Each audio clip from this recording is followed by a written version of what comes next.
오늘 함께 나눌 말씀의 제목은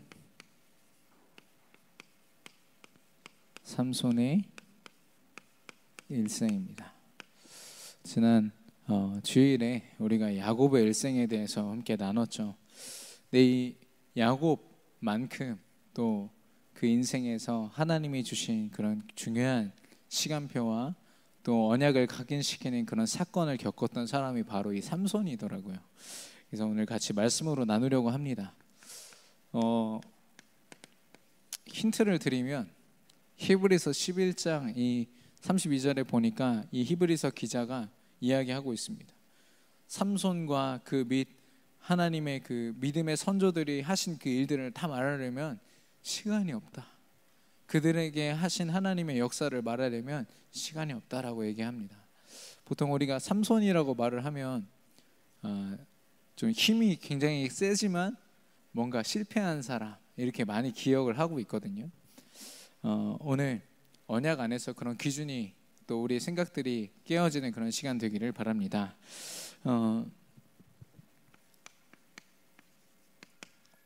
이번 주 강단에서 야곱의 일생을 말씀하셨습니다. 야곱의 일생이라고 했는데요, 단 한 번의 인생입니다. 이 야곱에게요, 하나님이 모든 축복을 다 주셨다고 했어요. 근데 이 축복은요, 우리가 생각하고 또 세상의 사람들이 말하는 그런 축복이 아니라 영적인 축복입니다. 그래서 영적인 가문의 축복을 허락하셨죠. 그리고 20년 동안 자기 부모님의 그런 기도의 배경 속에서 태어났습니다. 완벽한 영적인 축복 속에 태어난 거죠. 거기에는 하나님의 완전한 계획이 있었어요. 그리고 하나님의 선택이 있었습니다. 하나님의 선택하심, 부르심이 있었고요. 그래서 그가 걷는 모든 길은요, 하나님이 허락하신 영적인 여정이었습니다. 그런데 고난의 시간들이 찾아오죠. 사실 이 고난은 이 야곱에게 하나님께서 네가 얼마나 축복을 받은 자인지 아느냐, 이걸 설명하기 위하여 주신 사건들이에요. 그래서 고난이지만 다른 말로 예수 그리스도 언약을 각인시키는 사건이다. 그래서 고난이고 힘든 시간이지만 그 시간조차도 축복이다 말할 수 있는 게 왜냐? 예수 그리스도로 각인되는 시간이었기 때문에. 그래서 이 야곱은요, 비록 언약을 굉장히 사모하는 사람이었지만 자신의 삶의 모습은요, 온갖 인본주의와 생각과 자기 나름대로 꾀를 써서 살아가는 사람이었어요. 하나님 앞에 엎드리지 못하는 사람이었거든요. 그런 부분을 두고 인본주의로 물들어 있는 그가요, 결국에는 모든 걸 다 잃고 홀로 있는 시간이 됩니다. 그래서 하나님의 축복 말고는 더 이상 구할 게 없는 사람이 돼버려요. 그래서 하나님 내게 축복하지 않으시면 나 하나님 보낼 수 없습니다. 이 고백을 결국 하나님이 하게 만드시는, 그 고백이 나온 그 순간부터 모든 게 다 회복되어집니다. 축복이 회복되는 거죠. 원래 이미 주신 축복인데 그걸 다시 회복하는 겁니다. 그래서 하나님을 체험하고 하나님이 나와 함께 계시는구나, 그리고 하나님께서 그의 잘못된 그 여러 가지에서 형과의 관계도 회복시키시고 그의 삶을 가나안 땅, 언약의 땅에서 살 수 있도록 하나님께서 회복시키시죠. 그리고 다시 한번 그 언약을 확증하십니다. 너 더 이상 야곱으로 살 필요 없어. 세상에 타협하면서 또 네 꾀를 가지고 네 기준 가지고 살 필요 없어. 너 내 자녀야. 너 나의 이스라엘이야. 하나님이 분명히 말씀하십니다. 그리고 그런 연약한 야곱의 삶을 통하여 요셉이라는 작품을 남기도록 하나님이 그렇게 지으셨거든요. 그렇게 우리 그 야곱을 인도하셨죠. 그래서 함께 보실 말씀이 시편 135편 4절을 우리 같이 좀 읽겠습니다. 시편 135편 4절입니다. 시편 135편 4절입니다. 구약성경 901페이지에 있습니다. 구약성경 901페이지에 있습니다.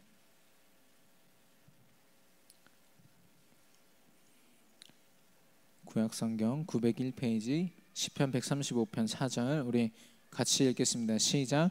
여호와께서 자기를 위하여 야곱 곧 이스라엘을 자기의 특별한 소유로 택하셨음이로다. 아멘. 하나님께서 야곱을 누구를 위하여요?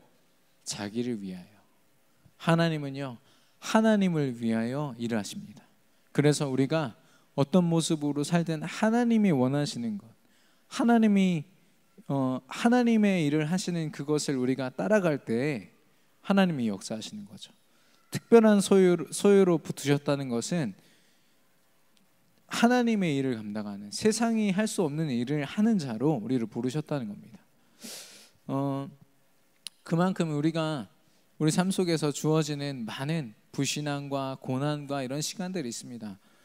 그 주기철 목사님 여러분 아시죠? 주기철 목사님. 그 일제 시대 때요, 이미 많은 선교사님들이 오셔서 우리나라 안에 이미 교단도 있었고요.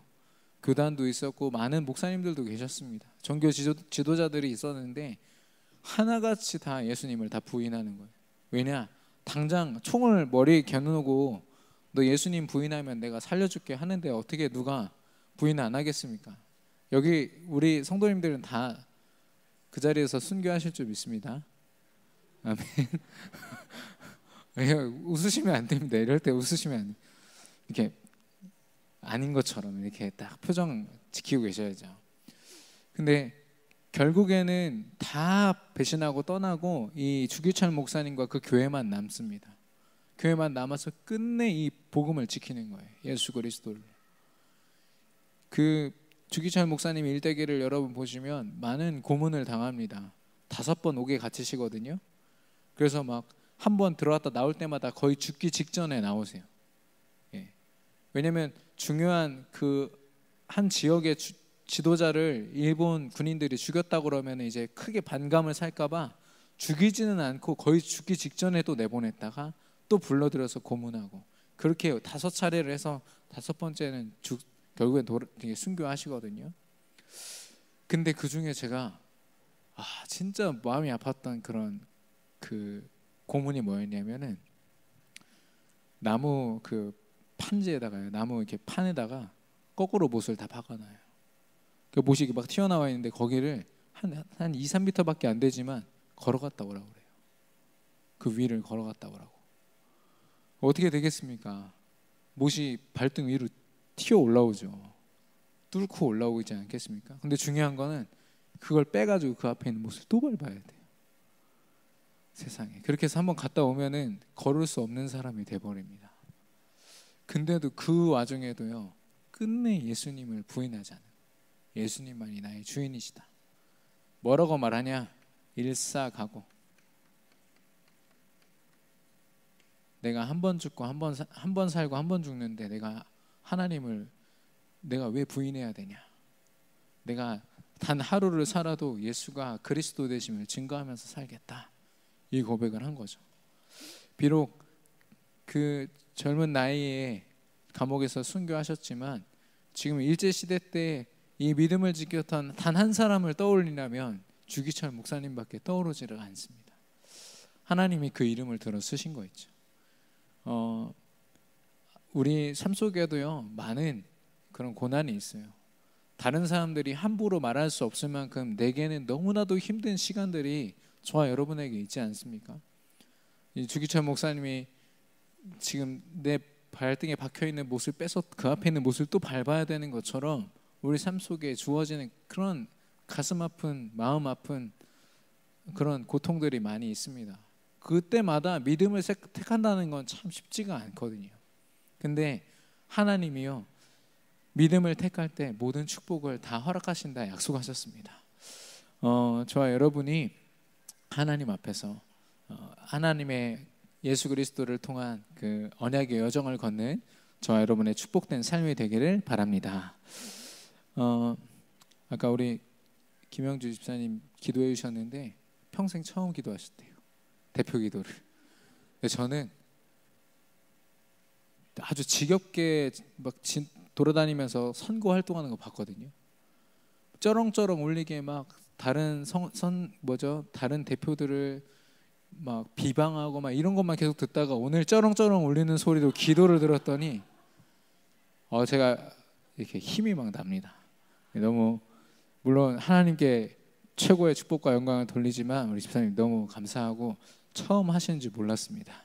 아마 말씀 안 하셨으면 아무도 몰랐을 겁니다. 예.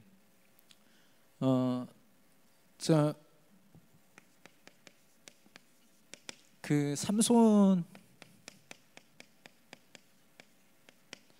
삼손이라는 사람을 오늘 함께 나누려고 하는데요.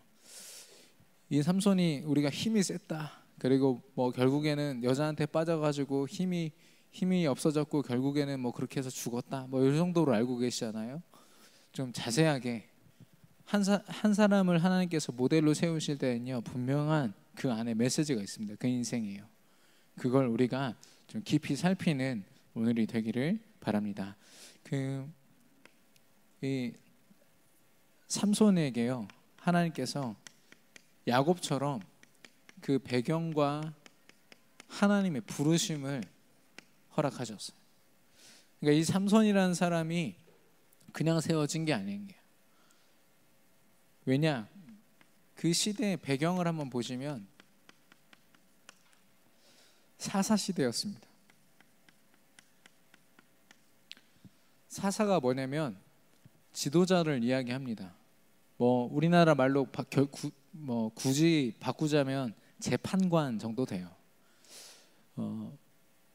영적인 지도자인데요. 이스라엘에 왕이 없었을 때 그 전체 이스라엘 백성들을 통솔할 지도자가 필요했습니다. 모세 다음이 이제 여호수아라는 사람이었고 그 여호수아 이후에 12명의 사사가 이렇게 서서 세워져서 이스라엘을 다스립니다. 근데 이 사사 시대가요 영적인 지도자들이 수도 없이 나와서 이스라엘 백성들을 다스렸지만 그 사이클이 있어요. 사이클이 어떤 사이클이냐면 하나님 앞에서 언약을 붙잡습니다. 언약을 붙잡는데 하나님께서 축복하시는 거예요. 축복하니까 이제 방심을 하는 거죠. 방심을 내가 너무 축복을 받았구나. 그래서 인본주의와 또 우상숭배에 빠져서 하나님 앞에서 또 타락합니다. 그리고 멸망해. 그 사사 개인이 멸망하고요. 이스라엘 백성들이요. 진짜 멸망한 나라처럼 무너지기 시작하고 다 같이 우상숭배에 빠지고 하나님이 벌하십니다. 주변 국가를 통해서 완전히 쑥대밭을 만드세요. 그러면 다시 언약으로 그제서야 쌍코피 터져가지고 다시 회복되고 이 사이클이요. 사사가 한 명 세워질 때마다 계속 반복되는 거예요. 그만큼 굉장히 타락한 시대였어요. 사실상 사사 시대가요. 사사기 2장 10절에 보시면 여호수아 때까지는 굉장한 믿음의 후손들이 계속해서 그 믿음을 지켜왔습니다. 근데 모세 다음으로 여호수아 그 지도자가 딱 죽고 나서부터 뭐라고 되어 있냐면 그 이후에 일어난 다른 세대는 여호와를 알지 못하며 여호와께서 이스라엘을 위하여 행하신 일도 알지 못하였더라 라고 했어요. 하나님의 역사하심을 모르는 후손들이 일어난 거예요. 그러니까 하나님을 의지하지 않죠. 더 이상 하나님을 바라보지 못하는 겁니다. 가끔씩 하나님이 세우시는 진짜 몇 사람 빼고는 하나님을 바라보지 않아요. 타락합니다. 그런 시대예요. 그리고 사사기 17장 6절입니다. 그때는 이스라엘에 왕이 없었으므로 사람마다 자기 소견에 오른 대로 행하였더라. 자기 소견. 이게 정말 무서운 거죠. 하나님이 주신 말씀의 기준이 아니라 자기 소견, 자기 생각대로 살아갔다는 겁니다. 그래서 성경에는 사사기 13장 1절에 보시면 이스라엘 백성들이 하나님 앞에 우상 숭배하고 하나님을 멀리 떠나 있어서 40년 동안 블레셋에게 그냥 내어 주었다고 성경이 기록하고 있습니다. 하나님이 이스라엘을요 그냥 블레셋의 포로 되도록, 블레셋의 속국되도록 그냥 내어 주셨다고 기록하고 있습니다. 지금 그런 상황이에요. 그러면 이 블레셋은 어떤 곳이냐?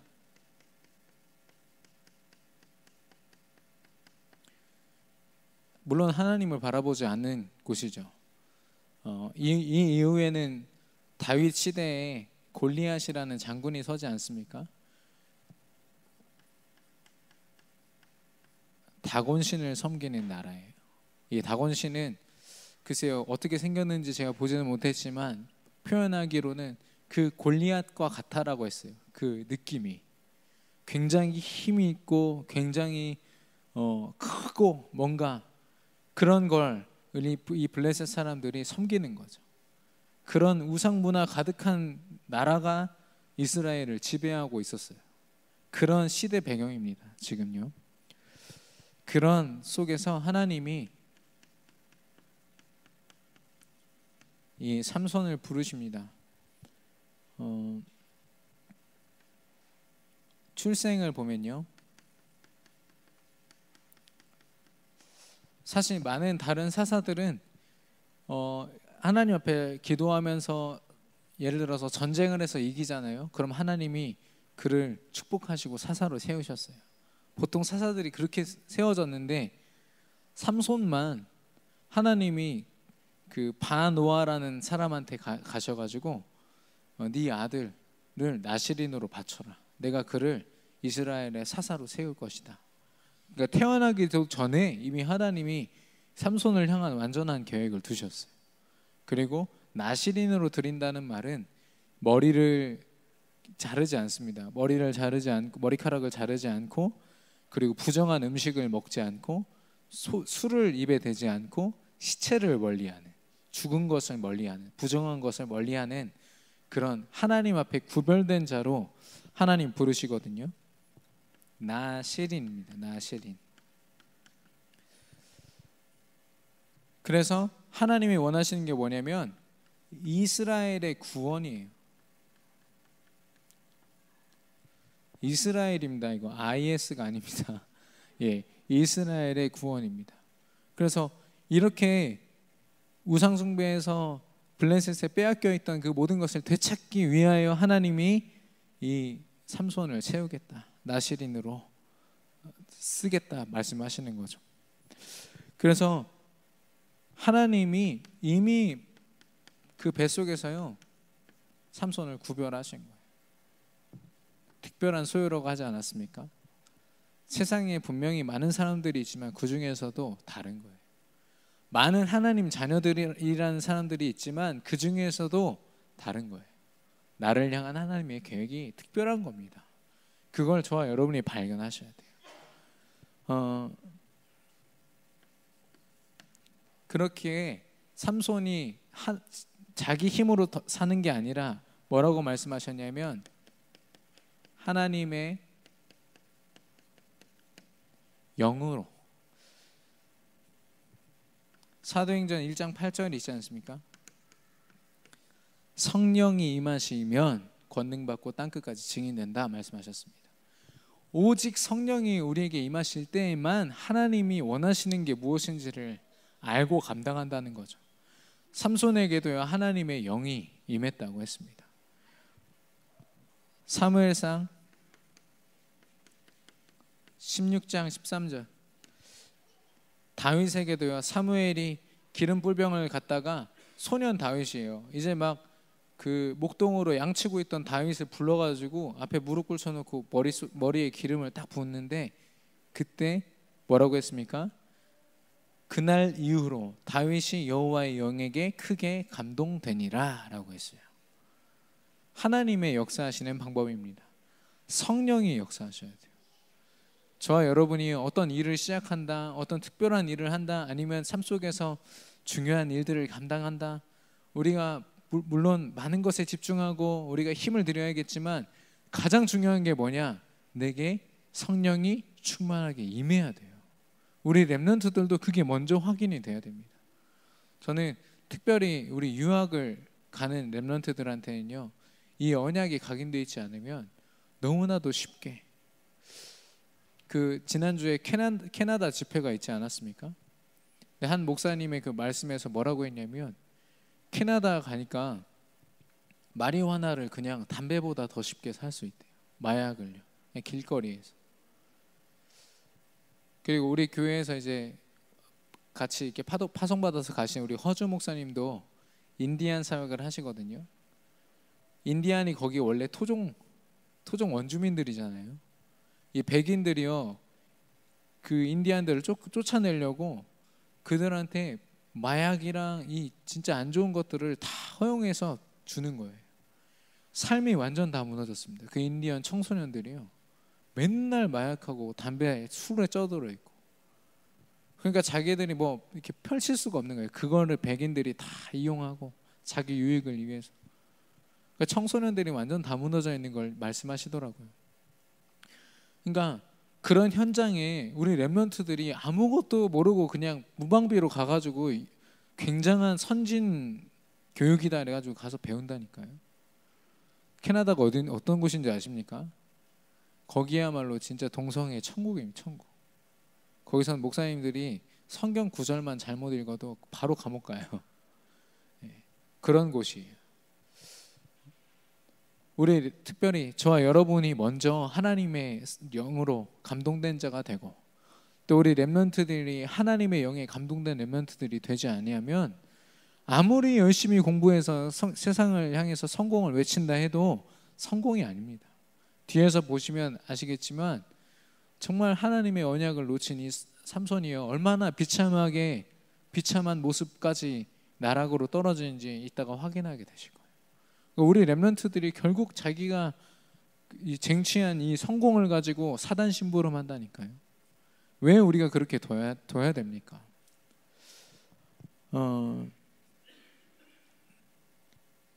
그래서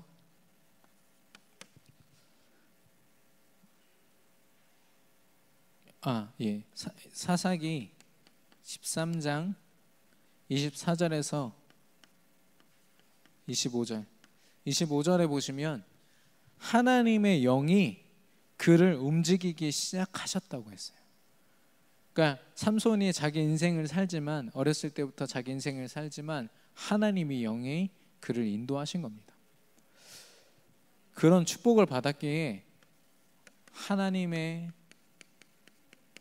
뜻대로 하나님의 인도를 받아서 삼손이 많은 일들을 합니다. 사사기 14장 4절, 이방 여자 블레셋 여자를 만나거든요. 그래서 그 부모가 다 근심을 해요. 왜 그렇게 그 이스라엘 우리 민족 선택받은 민족 속에서 그 결혼을 해야지 왜 이방 민족이랑 하냐. 근데 이 구절을 잘 보시고 뒤에 보시면 뭐라고 되어 있냐면, 그 부모는 삼손이 하나님의 뜻대로 행했다는 것을 몰랐다고 그랬어요. 삼손의 그 생각은 뭐였냐면, 자기가 사사잖아요. 사사기 때문에 블레셋 저 우상을 문화를 무너뜨릴 사명이 있는 거죠. 그래서 일부러 그들을 무너뜨리려고 이방 여자랑 결혼한 거예요. 하나님이 시키셔가지고. 근데 그거를 부모들도 몰랐어요. 그만큼 이 삼손이요, 하나님 말씀을 따랐던 사람입니다. 그런 삼손에게 하나님이요, 사사기 15장 20절에 보니까 20년 동안 이 사사의 일을 맡기셨다고 했어요. 20년 동안 이스라엘 백성들을 잘 이끌었어요. 영적으로. 하나님 은혜 안에서 아무 일이 없도록. 비록 블레셋에 속국이 되어 있는 상태였지만 그 안에서 큰 문제가 없도록 잘 통치를 했었습니다. 근데 하나님의 말씀을 잊고 타락을 하게 되죠. 이 삼손의 약점이 있었는데요. 바로 여자였습니다. 여자. 음행을 행하는 것, 자기가 눈에 보기에 이쁜 여자를 취하는 것, 그거에 굉장히 약했거든요. 그 중에서도 들릴라라는 사람이 있습니다. 블레셋의 여자죠. 굉장히 아름다운 여자로 묘사가 되고 있는데, 물론 모든 사람들에게 약점이 있을 수 있지만 이게 굉장한 사단의 통로가 된 겁니다. 그래서 이 여자를 그 블레셋 사람들이 어차피 같은 민족 아닙니까? 그래서 이 여자를 꼬드겨요. 우리가 은을 어마어마하게 줄 테니까 그 삼손의 약점을 빨리 알아내봐. 그래서 그 말을 한 거예요. 그래서 이 들릴라가 삼손을 계속 꼬드겨서 그걸 알아냅니다. 근데 삼손이 처음에 거짓말을 2번 하거든요. 이렇게 하면 내가 약해져. 근데 해보니까 아니에요. 줄로 막 묶어놨더니 줄을 막 끊고 또 힘을 발휘하고 하니까 이 여자가 계속 뭐라고 하는 거예요. 결국에는 사단의 통로가 되어가지고 빼앗깁니다. 무엇을 빼앗기냐면 먼저는 생각이에요. 여러분 그 사사기 16장 16절에 보시면 번뇌했다고 그랬어요. 죽을 지경이라고 했습니다. 이 번뇌함 때문에. 왜냐? 이 여자가 하도 알려달라고 기를 쓰고 쫓아다니니까요. 자기가 좋아하긴 좋아하고 또 그 여자의 말을 잘못 들으면 하나님 말씀에 어긋나고 자기가 나시린인데 이 비밀을 알려줄 수도 없고 분명히 그런데도 그런 하나님 언약을 붙잡고 딱 끊어내야 되지 않겠습니까? 근데 사단이 딱 통로 삼아 버리니까요. 그 약점을 가지고 파고드니까요. 계속 고민하는 그것 때문에 머리가 진짜 죽을 지경이다라고 지금 성경이 이야기하고 있습니다. 하나님의 일을 두고 생각하고 고민해야 되는 그 삶이요. 계속 세상의 것으로 타협하고 어떻게 살지? 어떻게 하면은 불신자들 저들 눈에 들 수 있을까?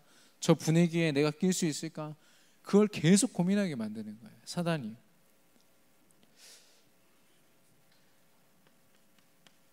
그리고 구별된 축복입니다. 이걸 빼앗겼어요. 어떤 구별된 축복이냐면 삼손하면 힘 아닙니까? 힘. 사실 이 앞에 이 사사를 감당하기 전에 이 삼손이 참 약한 사람이었어요. 언약을 잘 못 붙잡아서 막 분명히 그 나시리는 시체를 가까이 하면 안 되거든요. 죽은 걸 가까이 하면 안 됩니다. 부정한 걸 가까이 하면 안 되는데 사자를 양처럼 찢어 죽였다고 성경에 나와요. 너무 화가 나가지고 사자를 양처럼 찢어서 죽였는데 보니까 조금 있으니까 거기에 그 벌들이 그 꿀을 해놓은 거예요. 그래서 사자 시체에서 꿀을 따다가 먹는 장면이 성경에 나옵니다. 근데 중요한 건 뭐냐면 거기에 보면 막 자기 혈기 왕성해가지고 막 블레셋 사람들을 당나귀 턱 뼈가지고 1000명을 쳐 죽이고 막 그러거든요. 30명을 막 순식간에 죽이고 이런 장면이 계속 나옵니다. 근데 되게 웃긴 게 뭐냐면 그 바로 앞에 뭐라고 되냐면 하나님의 영이 그에게 힘을 주사 1000명을 죽였다 이렇게 되어 있습니다. 하나님의 영이 그에게 힘을 주사 사자를 어린 양처럼 찢어 죽였다라고 되어 있습니다. 성경을 읽어보시면 비록 그의 삶이 부족한 삶이었지만 언약을 붙잡은 그때는요 어떻게든 하나님의 그 뜻대로 살기를 원했던 그때는 하나님의 영이 임했어요. 하나님이 주신 힘으로 감당했거든요. 삼손의 힘이 아닙니다. 그런데 타락하고 나서 완전히 사단에게 빼앗기고 나니까 자기의 상징이었던 힘을 잃어버려요. 머리를 탁 깎였어요. 나실인의 상징인 머리를 딱 깎이고 나니까 힘을 낼 수가 없죠. 그래가지고 내가 저 블레셋 사람들을 상대할 거야 라고 나갔다가 이제 완전 사로잡혀버리게 됩니다. 힘을 다 잃어버렸어요. 자존심. 나실인이며 또 하나님의 사사였어요. 하나님이 세운 사사였어요. 영적인 지도자였는데요, 그런 걸 다 잃어버릴 만큼 하나님이요 완전 바닥을 치게 만드셨어요. 모든 걸 다 잃어버린 거죠. 거기에다가 그 블레셋 사람들이 눈알을 뽑아버렸어요. 앞을 볼 수 없도록. 이건 육신적인 한계입니다.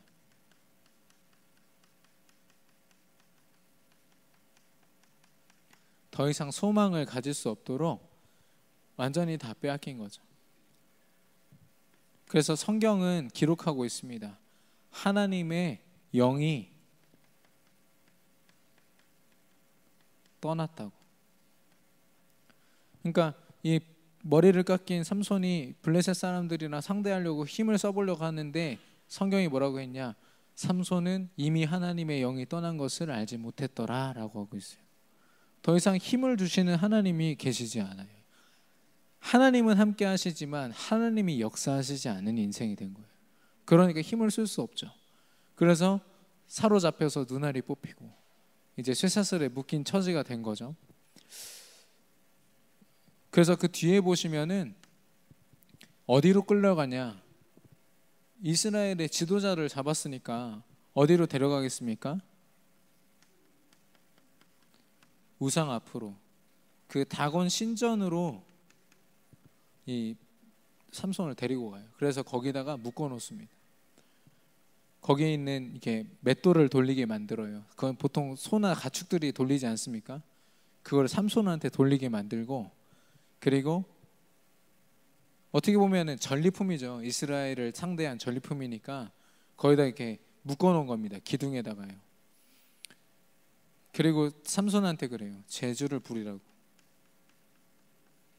제주를 부려봐라. 어떤 제주를 했는지 모르겠습니다. 힘만 쓰던 삼손이 뭘 했는지 모르겠지만 그 우상을 섬기는 많은 사람들이 잔치를 베푸는 그곳에서요, 삼손을 보면서 조롱하고 비웃고 눈알 뽑혀서 아무것도 할 수 없는 삼손한테 제주를 부려보라고 그러고 굉장히 자존심 상하지 않습니까? 근데 우리 렘넌트들도 마찬가지입니다. 저와 여러분도 마찬가지고요. 우리 현장에서요, 언약 놓치는 순간요, 우리가 세상 흐름 속으로 완전 빨려 들어가게 돼 있어요. 그래서 하나님을 섬기기에도 참 우리가 부족한 인생인데 계속 세상 것을 생각하는 거예요. 세상의 것으로 우울해야 되고 또 짜증내야 되고 우리 생각, 삶이 다 빼앗기는 거 있죠. 지금 삼손이 그랬습니다. 엊그저께만 해도 사사로 영적인 지도자로 어마어마한 힘을 가지고 살았던 그 사람이요, 한순간에 하나님의 언약을 놓치자마자 이렇게 돼버리는 거죠. 근데 하나님은요, 이미 택하시고 이 영적인 배경 축복을 주시고 부르셨기 때문에 이 삼손을요 끝내 하나님의 그 축복 속에서 쓰십니다. 그래서 하나님이 직접 회복하시고 승리케 하시거든요. 사사기 16장 22절에 보니까 완전 이렇게 머리를 다 밀었는데 머리털이 다시 났다고 그랬어요. 머리털이 다시 났다고 했습니다. 그 나실이라는 사람은요, 인간이기 때문에 타락할 수 있지 않습니까? 하나님이 하지 말라는 걸 할 수도 있어요. 그러면 어떻게 해야 되느냐? 머리를 이렇게 길렀잖아요. 기른 채로 죄를 지으면 어떻게 하냐? 머리를 싹 밀어요. 밀고 하나님 앞에 엎드려서 회개하고 다시 머리를 기르면 그 원래 주었던 축복이 회복이 돼요. 나실인에게. 그게 룰이었어요. 근데 지금 하나님이 그 머리를 다시 나게 하셨다는 거죠. 다른 말로 하면 뭐냐면 삼손에게 임했던 언약이 다시 회복이 되는 거예요. 삼손에게 주신 언약이 무엇입니까? 너로 하여금 이스라엘을 블레셋으로부터 구원하여 내서 내가 여자의 후손이 오실 것이다, 예수가 그리스도 되실 것이다 라는 그 언약을 내가 확증할 것이다 분명히 말씀하셨는데 삼손이 그걸 어겼거든요. 그 언약을 놓쳤거든요. 근데 하나님이 다시 이 언약의 회복의 소망을 보게 하신 거죠. 그 머리털이 조금씩 났어요. 그러니까 머리가 나는 순간 이 삼손은 힘이 회복이 되어집니다. 그 회복을 주시는 거예요. 저와 여러분이 우리 렘넌트를 보면서 때로는 공부를 왜 이렇게 못해? 왜 이렇게 돈을 못 벌어? 뭐 여러 가지 세상적으로 볼 때 안타까운 부분들이 많이 있고 부족한 부분들이 있을 수 있지만 가장 먼저 그들에게 소망을 두어야 되는 게 뭐냐? 우리 렘넌트들이 예배를 사모하는구나. 예수가 그리스도라는 언약이 있구나. 이게 정말 우리 렘넌트들에게 있어야 될 소망입니다. 이게 아니면요, 아무리 많은 걸 가져도 소용이 없더라고요. 많은 렘넌트들이요, 언약을 붙잡는다고 흥분해서 있다가 세상에 나가서 예배 놓치고 언약 놓치고 하나님 떠난 사람들 엄청 많이 있습니다. 제 동기들만 해도요. 제가 이래봬도 서밋 1기거든요. 우리 단체에서 서밋 지금 여러 이게 각 지역의 대학 대표들이 이제 서밋 1기, 2기, 3기 계속 가는데 제가 1기로 어떻게 하나님이 딱 부르셔가지고 섰는데 그때 했던 사람들, 저랑 같이 1기로 서 있던 사람들 중에 많은 사람들이 신앙을 버렸어요. 아니 다락방임에도 불구하고 예수가 그리스도라고 그렇게 외쳤음에도 불구하고요, 막상 세상에 나가니까요 언약을 놓치고 뭐 예배를 좀 놓치고 하더니 어느 날 교회 다닐 이유를 잃어버렸어요. 안 다니는 거예요. 전화를 하니까 전화하지 말래요. 그러면서도 또 그 페이스북, 인스타그램에는 막 죽고 싶다고 올리고 힘들다고 올리고. 그러니까 렘넌트여도 이 언약을 놓치면, 거기에 소망을 두지 않으면 계속 실패하는 겁니다. 이때 삼손이 부탁을 해요. 그 자기를 묶는 어떤 남자 종한테요, 하인한테 나를 이 다곤 신전을 가장 지탱하는 큰 기둥에다 나를 묶어달라고, 두 기둥에다 나를 묶어달라고. 그래서 양손에 이렇게 기둥을 이렇게 잡고 있었거든요. 거기에 묶은 채로 이제 기도를 합니다. 그제서야 하나님이 원하시는 기도를 드디어 해요. 그동안 자기가 그냥 보이는 대로, 보기 좋은 대로 행하고 살았던 이 삼손이요, 다 내려놓고 완전히 눈까지 다 뽑혀가지고 안타까운 상황이지만 이때 하나님 원하시는 기도를 해요. 뭐라고 했냐면 부르짖어 기도했다고 했어요.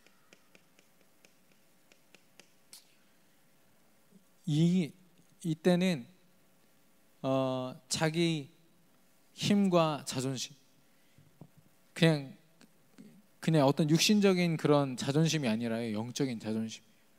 내가 이런 신전에 끌려와가지고 내가 이렇게 묶여 있다는 것 자체가 너무 화가 나는 거예요. 내가 영적인 지도자인데, 내가 하나님의 언약을 붙잡은 자인데 왜 내가 여기 왜 있어야 됩니까, 하나님? 이때야 비로소 하나님 앞에 부르짖어 울부짖어 기도한 거죠. 하나님을 향해서요. 그래서 원수들을 이길 수 있도록 한 번만 더 힘을 달라고 하나님 앞에 기도합니다.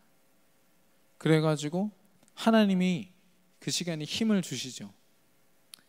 결국에는 승리를 하게 되는데요.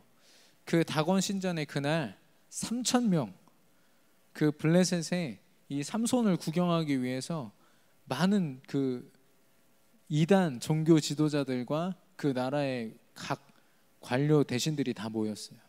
엄청 중요한 자리입니다. 근데 3,000명이나 모였어요, 그 건물에. 근데 그 기둥에 누가 묶여 있습니까? 삼손이 묶여 있습니다. 그래서 하나님 앞에 기도했어요. 내가 이 기둥을 무너뜨림으로 하나님의 일을 행할 수 있도록, 저 원수들에게 복수할 수 있도록. 그냥 육신적인 복수가 아닙니다. 영적으로 하나님이 하나님 되심을 드러내는 일을 내게 하게 하옵소서. 그 기도를 하거든요. 그래서 사사기 16장 30절에 보니까 그날 그 건물이 다 무너져가지고 다 죽거든요. 다 죽는데 성경에 뭐라고 기록되어 있냐면 삼손이 자기가 사는 날 동안에 죽인 사람 수보다 그날 하루 죽인 사람이 더 많다고 그랬어요. 그 원수들을 죽이고 싶다고 하나님 앞에 기도하고 하나님 주신 힘으로 그 일을 했잖아요. 비록 눈 다 뽑히고 참 비참한 모습이지만 결국에는 하나님이 그 삼손을 들어서요, 그 우상을 완전 무너뜨린 거예요. 어떤 역사 기록에 보니까요, 그날 블레셋의 모든 정치인이 다 죽은 거예요. 그리고 한동안 이 정치가 멈춰 있었어요. 다스릴 사람이 없어가지고 삼손을 들어서 하나님이 그렇게 쓰신 겁니다. 그리고 거기가 다곤 신전이라고 했잖아요. 우상이 무너진 거는 가장 큰 신전이 무너진 겁니다. 그 나라예요. 그래서 하나님이 그로 하여금 가장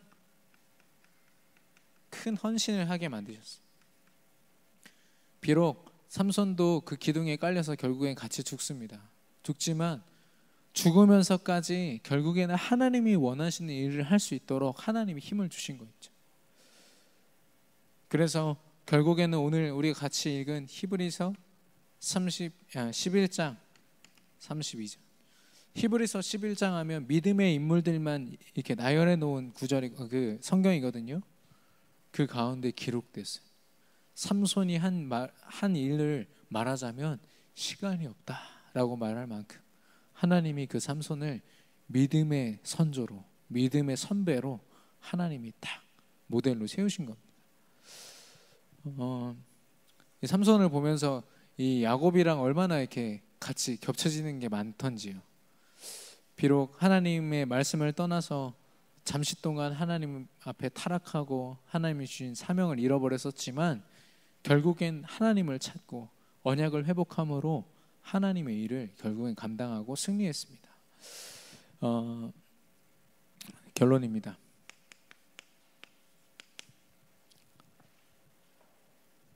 저와 여러분은 언약의 사람, 언약의 여정을 걷는 사람들이기 때문에요, 예수가 그리스도 되신 분명한 언약을 하나님이 결국 회복시키실 줄 믿습니다. 어떤 모습으로 우리가 있든 어떤 여정을 걷든 간에 상관없습니다. 근데 중요한 것은 그런 어려움이나 그런 그 삶 속에서 하나님의 말씀을 붙잡기 힘들 만큼 그런 고난이 찾아왔을 때 하나님은 언약으로 돌아가길 원하시거든요. 언약을 듣기를 원하시고 언약 말씀을 붙잡기를 원하시는데 잘못하면 불신앙에 사로잡힐 수가 있어요. 저는 우리 교회는 지금 너무나도 큰 축복 속에 있습니다. 제가 어린 목회자지만 우리 성도님 한 분 한 분이요, 믿음의 고백을 하시는 분들이세요. 어떻게든 현장에서 응답받기를 원하시고요, 영적인 축복을 보길 원하는 분들이 너무 많으세요. 그래서 이 자리에서 만약에 불신앙을 고백하잖아요, 그러면 여러분 아마 동조되지 않으실 겁니다. 근데 많은 교회들이요, 진짜 한두 명의 그 불신앙으로 말미암아 이 인간의 새치혀가요 얼마나 교활하게 사단에게 쓰임받는지요.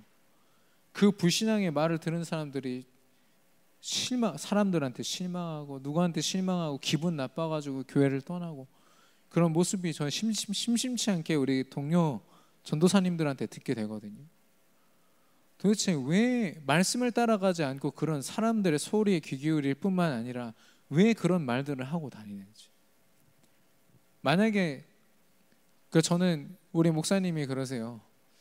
야, 내가 너한테 내가 알고 있는 그거 다 얘기하면 너 아마 목회하기 싫을걸? 이렇게 얘기하시더라고요. 네. 그래서 목사님은 저한테 그런 얘기를 거의 안 하셨어요. 거의 한 번도 안 하셨어요. 우리 교회 안에서 있었던 일이든 밖에서 있었던 일이든 안 하세요. 지금도 거의 안 하세요. 왜냐? 그게 저한테 덕이 절대 될 수 없거든요. 네. 한 사람의 어떤 실수를 안다고 제가 그 사람을 두고 더 기도할 것 같습니까? 대부분이요 시험 들어요. 저분이 그랬단 말이야. 그럼 그런 얘기는 굳이 할 필요가 없는 거죠. 불신앙을 서로 나눌 이유가 없는 겁니다. 오히려 우리 강단에서 말씀드린 것처럼 하나님이 내게 이런 언약을 주셨어. 말씀을 주셨어. 나 이 말씀 붙잡았어.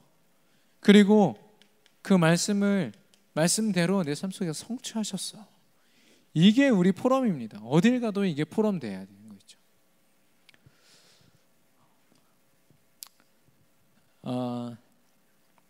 저와 여러분이 왜 언약에 집중해야 되냐면 분명한 영적인 세계가 있습니다. 삼위일체 하나님 여러분 아시죠? 성부와 성자와 성령 하나님께서 한 분이세요. 세 분이요 각자의 역할을 다 하고 계신데 한 분이세요. 이건 인간의 언어로 사실 설명할 수 없거든요. 근데 신천지에서는 삼위일체를요 지들 멋대로 해석해요. 그게 막 그럴듯하게 성경을 막 다 끌어갔다가 삼위일체에 대해서 막 함부로 설명하거든요. 저는 그렇게 설명하는 목회자, 그 신천지 목회자 다 저주받아 마땅하다고 저는 생각을 하는데, 왜냐 성경을 함부로 얘기했거든요. 하나님 삼위일체 하나님께서요, 하나님은 말씀을 주시고 성자 하나님은 하나님의 방법이 되셔서 답이 되시고 성령 하나님은 실제 우리 삶 속에 역사하시는 분이세요. 그 삼위 하나님께서 분명히 역사하시는 영적인 세계가 있는데 이걸 못 보게 만드는 거예요. 뿐만 아니라 흑암이 있지 않습니까? 사단이 있지 않습니까? 또 천사가 있고 성령의 역사가 있지 않습니까? 영적인 세계를 보려면 언약 속에 있지 아니하면, 하나님 앞에 기도하지 아니하면 볼 수가 없어요. 그래서 우리가 날마다 말씀에 집중하고 하나님 앞에 나아가는 겁니다. 그래서 우리가 영적으로 집중하는 거죠. 하나님이 보여주시라고. 하나님이 예레미야서 33장 3절에 보니까 네가 알지 못하는 크고 비밀한 일을 보이리라 말씀하셨어요. 저와 여러분은 하나님이 어떤 일을 행하실지 상상도 할 수 없습니다. 그러나 말씀을 통해서 보여주시는 거죠.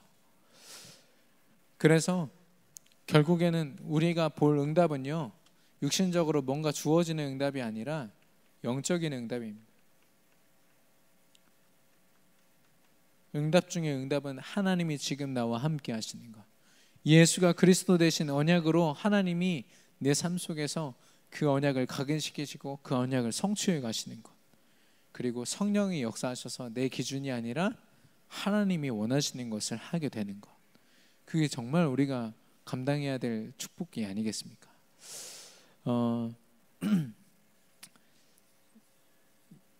이 삼손이나 또 우리가 강단에서 나눴던 야곱이나 보면은 그 삶 속에서 주어지는 문제를 두고 홀로 서 있는 시간들이 있었어요. 그래서 결국엔 하나님을 만났지만 우리 교회 안팎으로 우리가 도와야 되는 영적으로 무너져 있는 사람들이 많이 있습니다. 그런 사람들을 위해서 우리가 시스템을 만들어야 돼요. 내가 먼저 시스템이 돼야 됩니다. 누가 와도 내가 답을 줄 수 있는 자로, 누가 와도 최소 10주 이상 복음 편지를 가지고 양육할 수 있는 자로 저와 여러분이 훈련되고, 또 저와 여러분의 집과 그 사업장이요, 하나님의 예배를 회복하는 그런 장이 되는 거죠. 처소가 되는 거죠. 그러면 병들어 있는 사람, 영적으로 병든 사람들 다 찾아오지 않겠습니까? 혹시 그런 생각 안 해보셨어요? 얼마나 축복된 현장이 되겠습니까? 하나님은 그런 그림을 그리면서 우리에게 시스템을 세워라 말씀하시는 겁니다. 부담이 되신다면 뭐 더 시간표를 기다려 봐야겠죠. 그러나 저와 여러분이 영적으로 시스템에 도전하고 영적으로 언약을 우리 안에 각인시킬 때 하나님이 야곱과 같이, 그리고 삼손과 같이 결국에는 우리 인생을 승리하는 인생으로 인도하실 줄 믿습니다. 우리 시간 합심으로 주신 말씀을 붙잡고 기도하겠습니다.